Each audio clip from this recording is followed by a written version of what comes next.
বিধানসভা অধিৱেশনৰ প্ৰথমটো দিনতেই চাহ জনগোষ্ঠী সন্দৰ্ভত মুখ্যমন্ত্ৰীৰ কেইবাটাও বৃহৎ ঘোষণা। চাহ বাগিচাৰ লাইনৰ মাটিৰ মালিক হ'ব বাগিচাৰ শ্ৰমিক। বাগিচাৰ মালিকৰ পৰা শ্ৰমিকলৈ হস্তান্তৰ হ'ব লাইনৰ মাটি। বাগিচাৰ লাইনক কলনীলৈ ৰূপান্তৰ কৰাৰ চিন্তা চৰ্চা কৰাৰ কথা উল্লেখ কৰি মুখ্যমন্ত্ৰীয়ে ক'লে, পঞ্চায়তৰ দৰে সকলো আঁচনি পাব লাইন শ্ৰমিকে। যে চাহ বাগিচাৰ লাইনৰ মাটিখিনিৰ মালিক আমি বাগিচাৰ শ্ৰমিকক কৰি দিম। এই চাহ বাগিচাৰ মাটিৰ মালিক লাইনৰ মালিক আমি বাগিচাৰ শ্ৰমিকক কৰিব পাৰিম। তেতিয়া লাইনখিনি আমি পঞ্চায়ত হিচাপত আজি বোলে সোলাৰ লাইট, কালি বোলে ৰাস্তা, কালি বোলে প্ৰধানমন্ত্ৰী আৱাস যোজনাৰ ঘৰ, আপুনি কোৱাৰ দৰে আমি ইয়াক এটা কলনীলৈকে আমি ৰূপান্তৰ কৰিব পাৰিম। কিন্তু বাগিচাৰ মালিকৰ হাতত থকালৈকে আমি কেতিয়াও নোৱাৰো। সদনত ঐতিহাসিক সিদ্ধান্ত মুখ্যমন্ত্ৰী ডক্টৰ হিমন্ত বিশ্ব শৰ্মাৰ। বাগিচা অঞ্চলত 10খন নতুন কলেজ স্থাপনৰ সিদ্ধান্ত।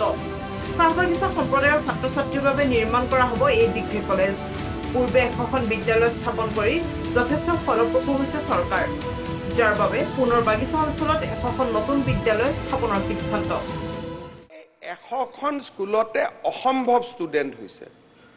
তাৰ প্ৰতি ডিমাণ্ডৰ প্ৰতি লক্ষ্য ৰাখি এইবাৰ আমি আৰু 100খন নতুনকৈ হাইস্কুল স্থাপনৰ কামত আগবাঢ়িছোঁ।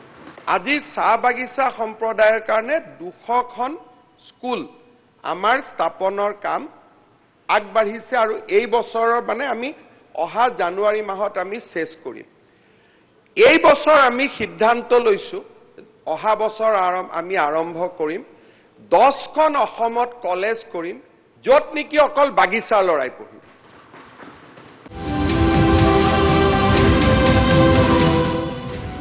8 লাখ বাগিচাৰ শ্ৰমিকক চৰকাৰে দিব নগদ ধন।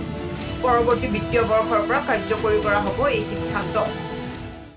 অহা বছৰ আমি আৰু এটা সিদ্ধান্ত লৈছোঁ যে 8 লাখ বাগিচাৰ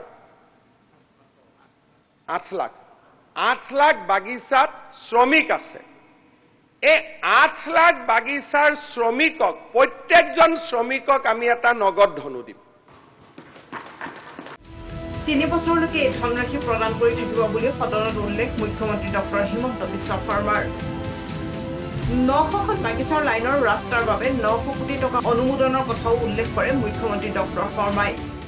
এই বছৰ আমি 900খন চাহ বাগিচাৰ লাইনৰ ৰাস্তা বনাবৰ কাৰণে 900 কোটি টকা অনুমোদন দিছোঁ। চাহ জনগোষ্ঠীৰ ঝুমুৰ নৃত্য বিশ্ব দৰবাৰলৈ লৈ যোৱাৰ পৰিকল্পনাৰে নৱেম্বৰ মাহত বিশেষ অনুষ্ঠানৰ আয়োজন ৰাজ্য চৰকাৰৰ। সৰুসজাত ৰাজ্যৰ 400খন বাগিচাৰ প্ৰায় 8000 শিল্পীয়ে একেলগে পৰিৱেশন কৰিব ঝুমুৰ নৃত্য। সদনত এই কথা উল্লেখ কৰে মুখ্যমন্ত্ৰীয়ে। নৱেম্বৰ মাহত আশা কৰোঁ কিমান টকা খৰচ হ'ল, কি হ'ল সেইবিলাকলৈকে নগৈ পেলাই আপোনালোক সকলোৱে আহিব। নৱেম্বৰ মাহত আমি সৰুসজাই ষ্টেডিয়ামত আমি 8000 ঝুমুৰ ছোৱালীৰ ঝুমুৰ গোৱা ল'ৰা ছোৱালীৰে আমি ইয়াত ঝুমুৰ প্ৰদৰ্শন কৰিম।